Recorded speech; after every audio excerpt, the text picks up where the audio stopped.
Good morning, dear students. Welcome back again with a new session of next part of the lesson work and energy.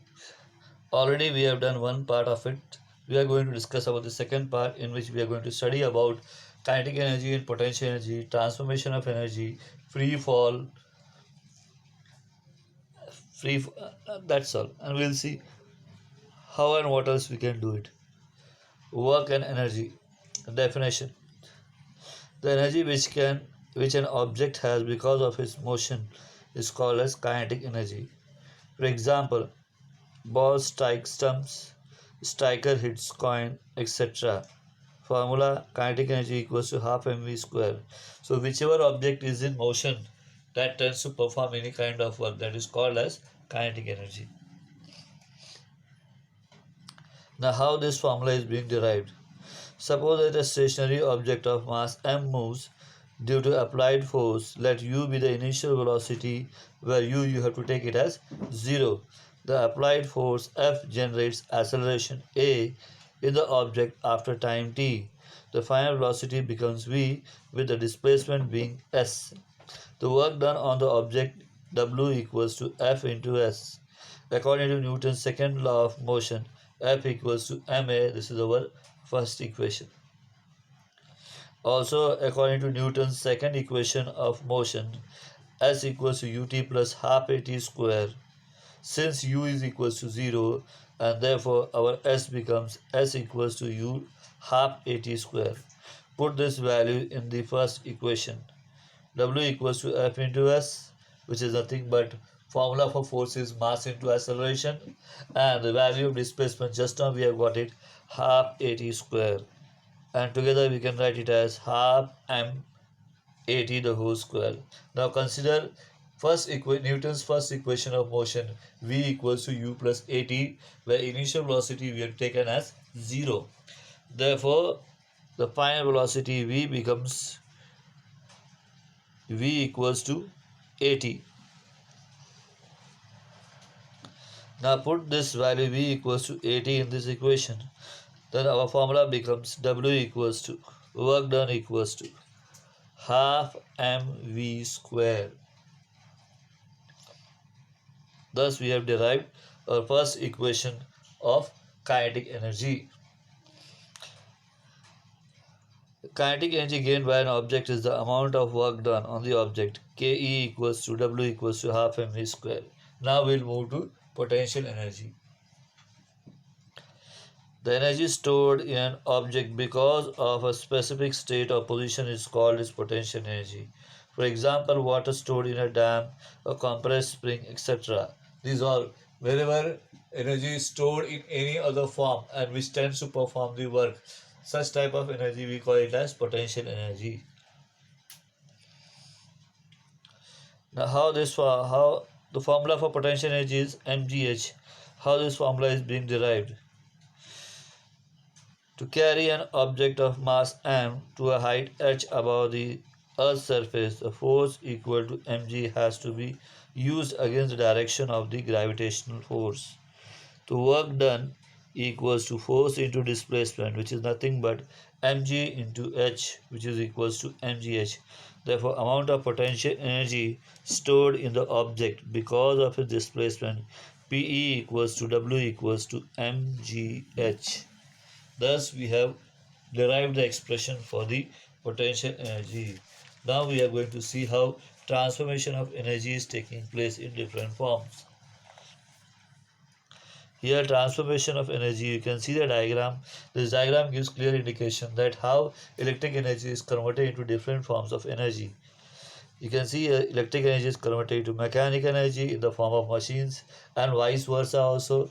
Mechanical energy can be converted into electric energy. Same way, electric energy is converted into light energy and vice versa. Same way here, electric energy can be converted into heat energy, and heat energy can be converted into electric energy with the help of heater and thermocouple. Then same way, electric energy can be converted into sound energy, and sound energy can be converted into electric energy. All these are different forms of conversion of energy. Now based on this, law is made, law of conservation of energy. Energy can neither be created nor it can be destroyed. It can be converted from one form to the another form, and energy in the universe always remains constant. So this was all about the transformation of energy or conversion of energy. Now we are going to discuss about free fall. When any of the objects falls freely under the influence of the Earth's gravity, we call it as free fall. An object falling freely under the influence of the gravitational force is said to be a free fall or to be falling freely. Now here what we have to prove? We have to prove that total energy at position A equals to total energy at position B is equal to total energy at position C. Step by step we'll find out or we'll prove it. So proof starts from here. A is at height h from the ground B is at x and at distance below A, and C be at the ground. So here at point A, initial velocity will consider as 0, u equals to 0 meter per second. So kinetic energy formula, you know it already, we have discussed half mv square. Since the initial velocity is 0, so your total energy, kinetic energy becomes 0, and therefore total kinetic energy here is 0. Height is maximum, therefore potential energy equals to mgh. So total energy at point A is kinetic energy plus potential energy. You can see here total energy equals to kinetic energy plus potential energy, which is 0 plus mgh, which is nothing but mgh. This is our first part. We have proved that total energy at point A is mgh. Same thing we have to prove at point B also and at point C also. Let's see how we'll prove it. Now at point B, let the velocity be Vb at u equal to 0, s equals to x, and a is equals to g. Now according to third equation, Newton's third equation of motion, v square equals to u square plus 2as. Now since the initial velocity is 0, therefore Vb square equals to 2gx. Now as per the formula, kinetic energy equals to half mvb square. So instead of Vb, we can put it as 2gx. After putting it here, 2 and half gets cancelled and we get it as mgx. Similarly, since the way we have calculated kinetic energy, now we are going to calculate potential energy. At height B, h height is nothing but h minus x. Therefore, potential energy equals to mgh minus x. So total energy at point B will be kinetic energy plus potential energy, mgx plus mgh minus mgx. Here common terms with opposite signs are there which can be cancelled, and at last what is left is mgh. So at point B also we have proved that total energy is mgh. Now third point, that is at the ground, we have to prove that total energy is mgh. Let's see how to prove there. At point C, u is equals to 0, s is equals to h. From top to bottom it has covered a distance of h, therefore s will be equal to h. A is equals to g, v square equals to u square plus 2as, therefore v square equals to 2gh. Kinetic energy half mvc square equals to half into m into 2gh, here it becomes mgh.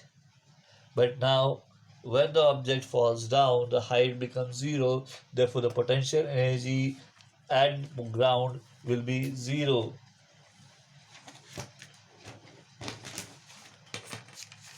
Therefore,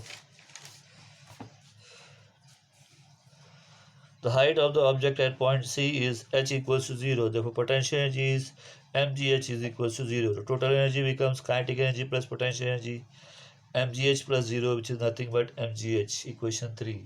So from equation 1, 2 and 3 we have proved that at point A, at point B, at point C, total amount of energy is always constant irrespective of the position anywhere when the object lies between A to C, that is from the surface of the earth to any height above the surface of the earth, always the total energy is found to be constant.